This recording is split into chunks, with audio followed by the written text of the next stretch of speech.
দেখেন আরেকটা ত্রিভুজ নির্ণয়ের কৌশল আমরা শিখবো। এর আগে আমরা ২ টা শিখছি। ৩য় নাম্বার রিলস এটা বলতে পারেন। দেখেন এরকম আছে, তাহলে কেমনে বের করবেন? আমরা যে ২ টা রুল শিখছি না একসাথে এটাই এপ্লাই করব আরকি। দেখেন এইভাবে আছে। তাহলে এখন কেমনে বের করবেন? ২ টা রুলে আপনারা কাজে লাগাবেন এখানে। ১ম রুলটা কি ছিল? আমরা হরাইজন্টাল লাইন গুলা গুনবো। তাহলে কাউন্ট করব। এখানে দেখেন ১ টা, ২ টা, ৩ টা, ৪ টা। হরাইজন্টাল লাইন যেহেতু ৪ টা, তাহলে আমরা ওই রুল মতে ৪ টা ত্রিভুজ এখানে আছে। আর এখানে দেখেন এই যে ১ টা, ২ টা,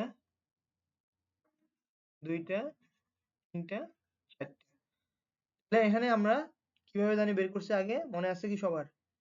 তাহলে আমরা বের করছি কি এইভাবে যে ৪ এর ৪ ৪ এর সাথে সংখ্যাটা লিখবো ৫ আর ২ দিয়ে ভাগ করব। তাহলে কত হলো? ১০ আসবে এখানে। অথবা সবগুলোকে আপনারা যোগ করেও দিতে পারেন, সমস্যা নাই। ৩ যোগ ৪ তাও কিন্তু ১০ ই আসবে। ঠিক আছে? তাহলে এখন কি করবেন? আমরা এখানে যে এই রুল মতে পাইছি ৪ টা ত্রিভুজ। আর এই রুল মতে পেলাম ১০ টা। তাহলে কত হবে?